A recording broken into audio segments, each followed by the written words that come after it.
Oh my God, first time when we got married, I couldn't believe it. So because when we were dating, I only got to see his parlor. I never went upstairs to his room or anything. So I would just come, just sit in the sitting room with him. We'll go out. We always used to go out, that kind of thing. So when I now got married, first, after honeymoon and everything, we now got to the house. I opened our bedroom, or his bedroom at the time. I opened the bedroom. Half of the bed was full of books. Miles Monroe, Kenneth Hagin, Reverend Sam, Bishop Edu, different people were on the bed. I was afraid. I'm saying it, people are laughing now, but it was 3/4. In fact, why am I saying half? Pastor, okay, let me be truthful. It was, I don't want to make you look bad, but it was 3/4 of the bed. And so I said, when we sleep, he said, just push it small. This place. And in that chaos, he knows where everything is. In that chaos. When I first got married, my husband would have notes everywhere, like little pieces of paper. You know what? No, it's not like now. Those days, bread used to be. They used to have bread label to be paper, real paper, and then recharge cards were paper. My husband will have all kinds of things there, and I'm cleaning. New wife, you even want to impress your husband. I'm cleaning everywhere. I'm packing things, arranging. My husband will come back and say, "Where's my message?" I say, "Message." He said, "The sermon I'm preaching on Sunday." I said, "I don't know. Where did you keep?" He said, "All those small paper here." So after a while, God said, "Give me wisdom. When I want to arrange our room, I will first use my phone and snap how scattered it is. Then I will arrange the bed. Then I'll use the picture and put the book like this.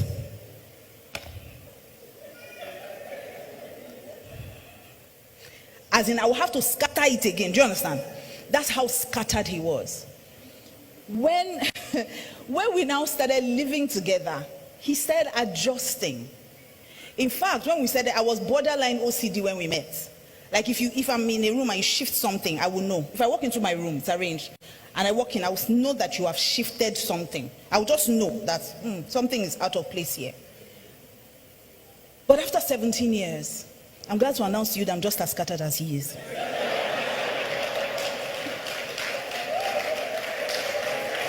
I'm sure people were thinking I would say he has changed. Evil communication corrupts good manners. So God brings people who are different together for a reason, so that you can help each other's strengths and weaknesses.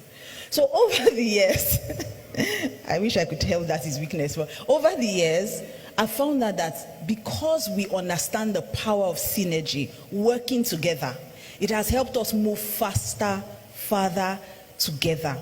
You know what happens most times is that instead of using your strengths to an advantage, or your strengths and weaknesses to an advantage, what couples do is that they fight. Why does he do this? Why does he do that? Why is he always scattered? If somebody is scattered and he needs a helper, what does it mean? It means that it is where he needs help that he needs a helper. So if he is scattered, instead of complaining, what you do is you arrange. I've never met anybody who employed a help and the help comes into the house. Women, you employed a help and the help comes into the house and say, listen, auntie, you see they scatter. Why you put this thing like this? Carry them now. Auntie, you no go wash plates where you keep for a year. What's be all this one now? Helper.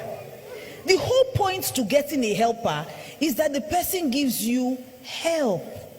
There's no point getting a driver whom you drive better than. I don't know if you met those kind of people. You say the person is your driver, but you did match brake for passenger side. Doesn't make any sense. So women, the things women or men, I mean whichever way, I'm just used to talking to women. Whichever side that you see that this thing you're complaining about, it means that that's where you are sent to. But what I've noticed women do is that women try to train their husbands and love their children, instead of training their children and loving their husbands. And I'll give you a very clear example. These same scattered arguments, because we get it in counseling a lot. He's so disorganized, he's so scattered. I don't know why a grown man can't pick up after himself. If my man train now 30 something years, he no great train. You say I love him. Now it's not going to work. Meanwhile, your children will throw things on the floor. And you will come in and you will pick it up. You say, oh, Junior, why are you dirtying this place? Oh, don't be a naughty boy. Mommy loves you. Buju, buju, boo. Don't do that again. And you will pick it up. When what you should actually do is make your child pick it up. And you go and help your husband pick his own. That's the way it's supposed to be. But we spend too much time fighting about the things that are not important. So Pastor K and I, when we met, Pastor K has always wanted to write books, but you need to get him to settle down. My youngest child is like him. My only son is like Pastor K, can barely sit down. So getting him to sit down to do anything was hard. But Pastor K can preach a huge sermon, and I'm the writer. So instead of complaining, you always want to write books, but you don't want to sit down and write it. I just sat down and started transcribing his messages. Every book you see, Pastor K doesn't write. All his books, when he finish preaching it, we'll just carry it, put it in my ear. 7 questions as we may ask. Number 1, I could spend my whole life complaining about why don't you settle down and do the things you want to do? When it comes easily to me, the reason why you are complaining about your partner, the energy comes in. Why make him do the things he struggles with when I can do it easily? So that's what God expects. God expects that 2 of you are better than 1. Because the thing he cannot do, if you can do it easily, instead of using it to nag, just do it so that we can move on.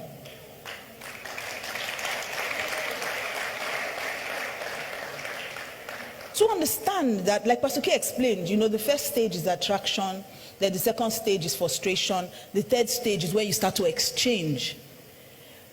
I remember when I knew God was telling me that I was going to do ministry, much bigger than I was doing it, because I was very content, very, very content to be behind him and just make everything work and raise our children. And, I was very content to just be behind the scenes.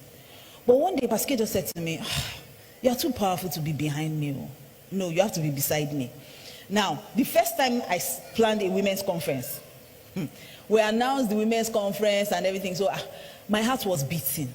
Because I was like, first of all, I don't even know if I should be doing this thing. But Pastor K really believed, no, you can't do it, you should do it. He kept pushing me. And that first day, I remember, I walked into I went home to dress up for the conference because it was on a Sunday evening. So I went home to dress up. And then my husband called me, where are you? I said, I'm dressing up. He said, the hall is full.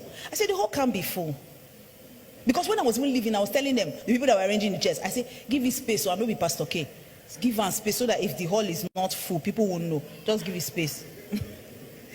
Pastor K said, come back. My husband had rolled up his sleeves and he was helping them arrange the chairs. He had preached 3 services that day. He didn't go home. This is why women, don't just marry a man that lets you fly. Marry a man that helps you fly. It's so important. So important. And I'm saying this because so many times people think that marriage is just about the woman helping the man to be great. No. Look at this scripture. Adam said, God used me to make this woman. Amazing. He recognized it. He said, God used me. That's why this woman, from now, she'll be in my care. I will leave my mother and my father and I will cleave to this one. So synergy, very important. So what can you do with this? Sit down and talk. Write down your family plans. I can tell you, you can wake me up in the middle of the night and I can tell you all Pastor K's dreams.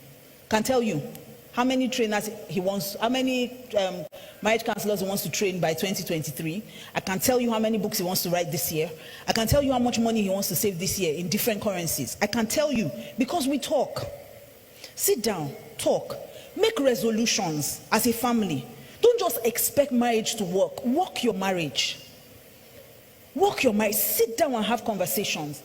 The only thing that can make your marriage the way you want it to is if both of you know exactly what you want from the marriage. A lot of people just move in marriage and say, let's just see how let's see how it goes. We're married. A lot of people just think we married and we have children and they will just, no.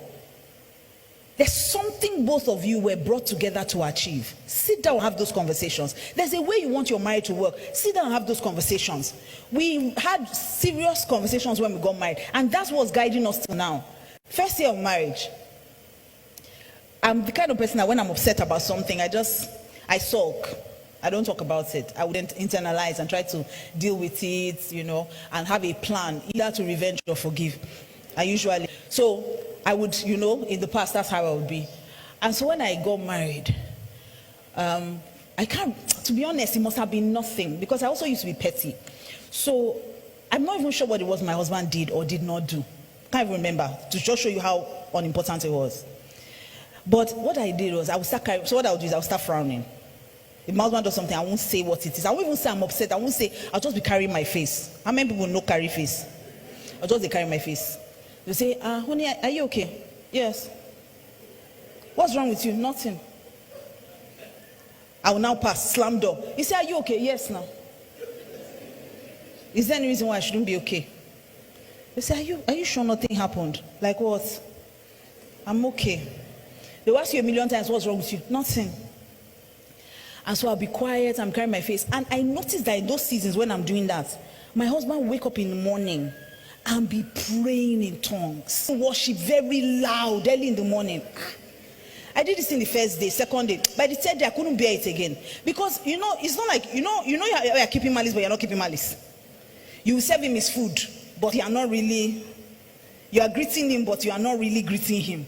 You are gisting, but you are not really. You answer all those monosyllables. Do you want some? No. Can I get this? Yes. All those kind of things. So I just called him. I said, do you know you are very wicked? He said, new wife who I just married. Wicked. What happened? I said, for the past couple of days, I've been upset. I've not been talking to you, and you are just praying. Are you even sure you're a man of God? Like you're praying, blasting tongue. What's? My husband threw back and he laughed. He said, oh, is that what that was? You were angry? He said he thought I was meditating and in the spirit, so he was challenged. So that's why he was reading his Bible and praying. He said, this girl cannot come to my house and win me in spiritual things. And everywhere I go, I tell them that that's the day that I knew that men, they did not day. Do you know the men, they did not day? Yes. So you are fighting with somebody that does not even know you are fighting with them. Somebody who does not know you are angry with them. You bring food, they will eat. And you will say, I don't even understand this human being. Somebody's fighting with you and you're eating my food. Yes, he will eat your food. He will even sleep with you. Because for men, it's a very isolated event. What's it concern quarrel and sex? It's women that do all those kinds of things. I'm not talking to him, We're not talking to you. We don't even need your mouth until lie down. So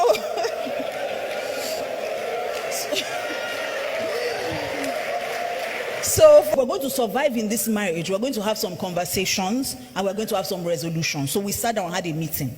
Number one on the list, in this family, we don't sulk, we talk. If something is paining you, say it. If you like something, say it. If you don't like something, say it. Because a lot of people just say what they don't like, but they don't say what they like. I don't like the way you treat me, but you don't tell them what they do that you like. So we've had conversations like that. We don't leave the house without kissing each other. In fact, the other day we didn't know how, how you've been doing something for over 17 years and it just becomes second nature to you. So it's going out, you must stop and kiss me. Wake up in the morning, you must say good morning to each other. And funny enough, my husband wasn't that kind of person. We just wake up and Mama, he's a guy's guy now. We just stand up, they go. I say, Uncle, come. You cannot just stand up and be going. You cannot just wake up and then just enter bathroom and continue your life. I will go there and tell him good morning. He will look at me. I say, good morning. You say, okay, good morning. After waiting day. I say, nothing, I just greet you. He say, okay. But now, he even wakes up some mornings and he's the one that greets me first. So we say having those kind of conversations, settle what you want in your marriage. We didn't even know how far we had gotten used to doing that. One day I was in the kitchen, and Pascal was going out. So he came from upstairs, entered the kitchen. My daughter, at the time she was about 8. She was with her best friend. They were on the dining doing homework. And so Pascal walked into the kitchen, was going out to play tennis. So he stopped by the kitchen. And then I heard, they didn't know the two of them now saying, just watch. You see what they'll do now. So Pascal now came and kissed me. And then two of them started laughing. You see? I said, Pascal, see this much today, the gossip also. But it has become second nature. It is the little things. It's not always the big things that make marriage a struggle. It's the little things. It is continuing those little things.